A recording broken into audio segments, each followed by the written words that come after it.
दिवाली 5 दिनों का त्यौहार होता है जिसमें एक दिन गोवर्धन पूजा की परंपरा है। गोवर्धन पूजा कार्तिक मास में शुक्ल पक्ष की प्रतिपदा तिथि को मनाया जाता है। इस पूजा को अन्नकूट पूजा भी कहा जाता है क्योंकि इस दिन भगवान श्री कृष्ण को अन्नकूट का भोग भी लगाया जाता है।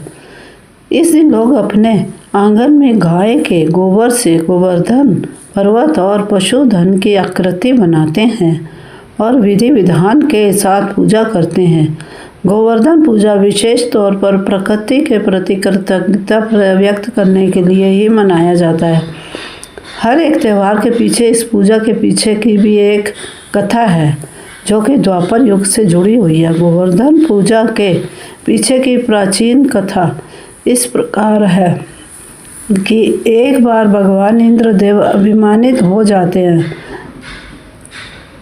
तब उनके अभिमान को तोड़ने के लिए भगवान श्री कृष्ण एक लीला रचते हैं। भगवान श्री कृष्ण देखते हैं कि एक दिन ब्रजवासी प्रातः काल उठकर पूजन की सामग्री को एकत्रित करने में व्यस्त होते हैं। वह तरह तरह के पकवान बना रहे होते हैं, पूजा का मंडप सजा रहे होते हैं।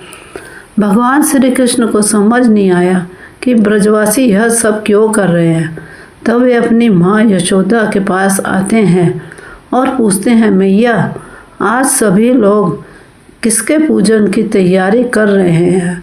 माँ यशोदा बताती है कि पुत्र हम सब ब्रजवासी इंद्रदेव के पूजन की तैयारी कर रहे हैं। भगवान श्री कृष्ण पूछते हैं, आप सभी लोग उनकी पूजा क्यों कर रहे हैं।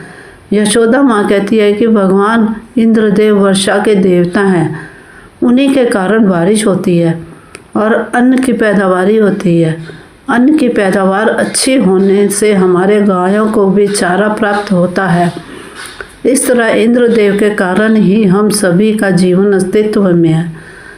तब भगवान श्री कृष्ण माँ यशोदा को समझाते हैं कि माँ वर्षा करना तो इंद्रदेव का कर्तव्य है, पूजा से तो हमें गोवर्धन पर्वत की ही करनी चाहिए क्योंकि गोवर्धन पर्वत पर ही साग सब्जियां फल फूल होता है, वहीं पर हमारी गायें चरती है। सब कुछ तो हमें गोवर्धन पर्वत से प्राप्त होता है। भगवान श्री कृष्ण यह बात हर एक ब्रजवासी को समझाते हैं, जिसके बाद ब्रजवासी इंद्रदेव के बजाय गोवर्धन पर्वत की पूजा करने के लिए सभी सामग्री इकट्ठा करने लगते हैं। यह सब देख इंद्रदेव को अपना अपमान लगने लगता है। उन्हें लगने लगता है कि भगवान श्री कृष्ण ने उनका अपमान किया है, ब्रजवासियों ने उनका अपमान किया है, जिसके कारण वह क्रोधित हो जाते हैं। क्रोधवश इंद्रदेव बादलों को ब्रज में मूसलाधार बारिश करने का आदेश देते हैं। इंद्रदेव बादलों को आदेश देते हैं कि गोकुल नगरी में तब तक बरसते रहना जब तक पूरा गोकुल नगरी डूब न जाए। इंद्रदेव के आदेश पर पूरा गोकुल काले बादलों से ढक जाता है और भयंकर वर्षा होने लगती है। गोकुल नगरी में आज तक कभी भी ऐसी बारिश नहीं पड़ी थी। चारों ओर पानी ही पानी नजर आने लगता है, सब कुछ पानी में डूबने लगता है।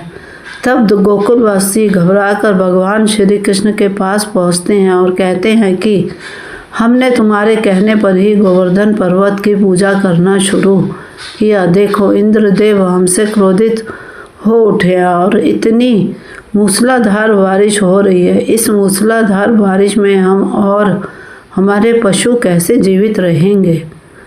तब भगवान श्री कृष्ण सभी ब्रजवासियों को लेकर गोवर्धन पर्वत की ओर बढ़ते हैं।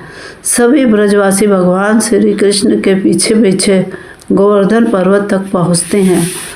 तब भगवान श्री कृष्ण अपनी कनिष्ठ उंगली से पूरे गोवर्धन पर्वत को उठा लेते हैं और सभी ब्रजवासी गोवर्धन पर्वत के नीचे आश्रय प्राप्त करते हैं। इस तरीके से जब तक बारिश रुक नहीं गई तब तक भगवान श्री कृष्ण अपनी छोटी उंगली पर ही पूरे गोवर्धन पर्वत को उठाकर रखे। यह सब देखकर भगवान इंद्रदेव का घमंड चूर चूर हो गया। भगवान श्री कृष्ण की यह लीला देखकर सभी ब्रजवासियों को समझ में आ गया कि भगवान श्री कृष्ण एक सामान्य बच्चे नहीं हैं, वे स्वयं भगवान विष्णु के अवतार हैं। भगवान इंद्रदेव को भी अपनी गलती का एहसास हो गया, जिसके बाद वे अंत में भगवान श्री कृष्ण से क्षमा याचना मांगते हैं। इस तरह इस घटना के बाद गोवर्धन पर्वत के पूजा की परंपरा आरंभ हुई।